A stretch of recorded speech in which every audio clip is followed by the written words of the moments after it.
Welcome back to the Creative Process Podcast with myself, Jared Klein. Today, on episode 11, we'll be talking about how to get into freelancing. But first, I just want to throw out, like I usually do, a little thank you to the people that come and listen every week.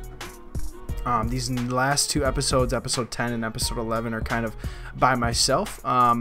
And I kind of like that. I had some topics that I wanted to talk about. Next week, we should have a guest. I know last week I said we were going to have a guest this week, but I thought of something that I wanted to talk about that I think a lot of designers may take for granted or may overlook. So we're going to be talking about how to get into freelancing. So if you see me looking over here, if you're watching video-wise, I have my notes up on the computer screen over here, up on my other monitor over here. So I will be looking there to kind of, follow along, be able to know where I am and know where I was and everything like that. So yeah, let's kind of jump into it. So basically, what is freelancing?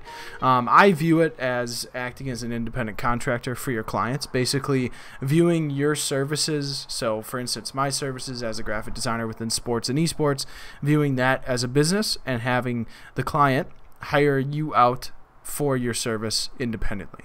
Basically what it is. But to get into freelancing, obviously there's more than just saying, hey, I'm gonna go freelance. It starts with yourself. Basically, it starts with you having trust in yourself to start marketing your services and wanting to get paid for your services. It comes from a point of self-reflection and realizing that you have the confidence in yourself and in your abilities to be able to start getting paid for this. It's a big leap for your career. It really is.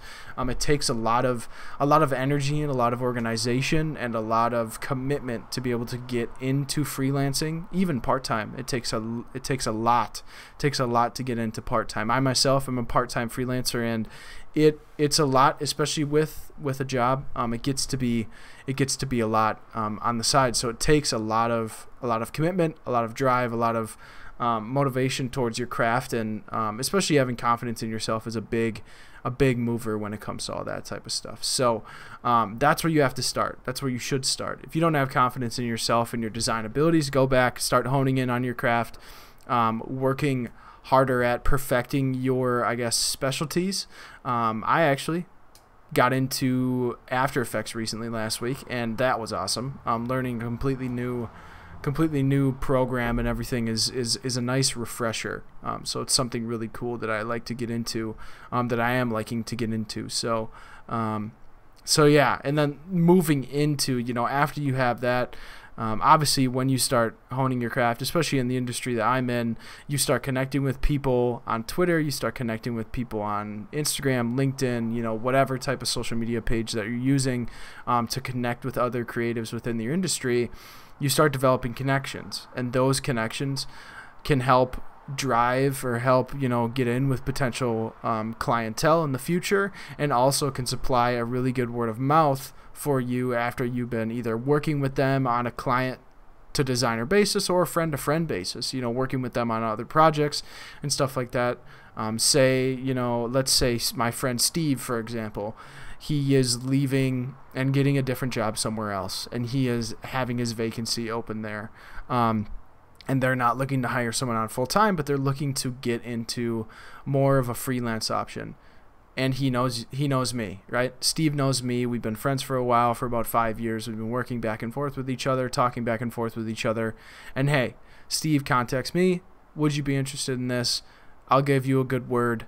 Yes, for sure. I'd be totally down for this. Totally down to work with who you were working with. You tell me that they're an awesome people to work with, and then it just kind of rolls from there. Steve gives you a good word. They contact you, and you end up getting the freelance gig. It can work like that.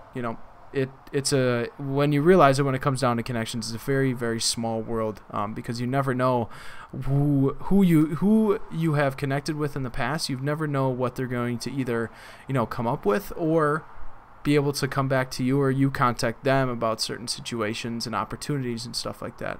So connections are huge. I pretty much, that's basically the sports industry right there. Connections are everything. Connections. And reaching out to people in those higher positions that have power to hire you or look at you as an asset for their freelance team or for their freelance contact list, getting into, sending them DMs, sending them, introducing yourself, giving your portfolio and your resume and stuff over there, saying you'd be 100% available to work with their amazing brand, work with their brand, you've been following their brand, all that type of stuff. So getting into that. So finally, this is going to be a very quick episode, very, very, very quick episode. So going into places to go for freelance work. I know when it gets down to this route, this is a little bit, you don't really find a lot of,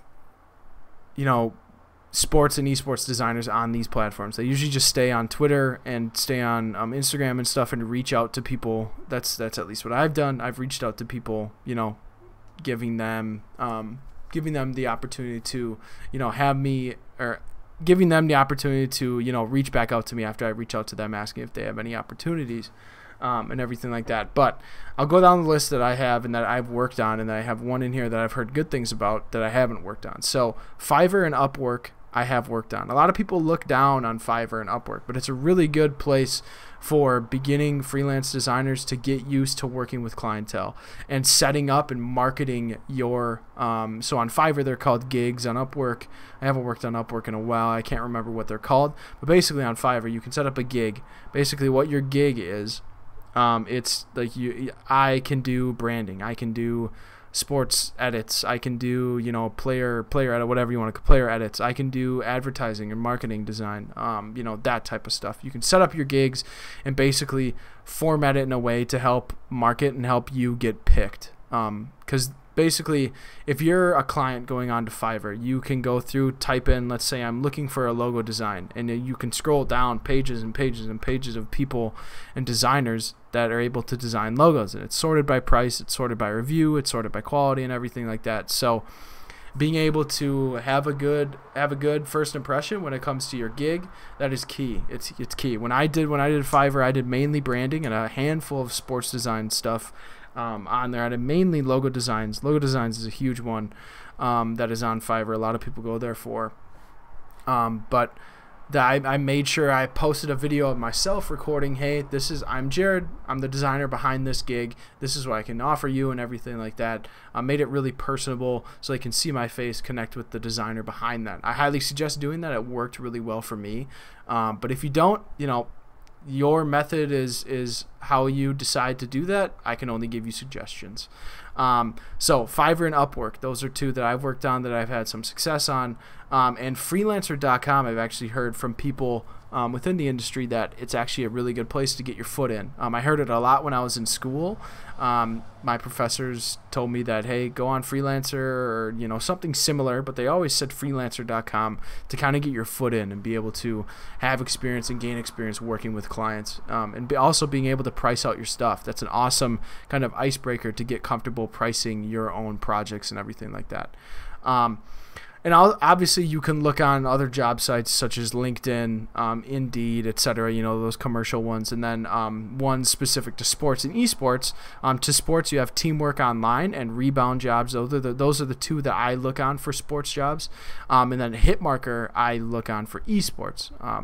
So those are some job things. I'll have some links to them down below in the description, so you can you can go click on those and see what kind of job sites those are. I'll have the specific ones, the Teamwork, Hitmarker, and Rebound. I have those down there for you, so you can go check those out. But yeah, so I know this was like a 10-minute thing on how to get into freelancing. Very, very quick here.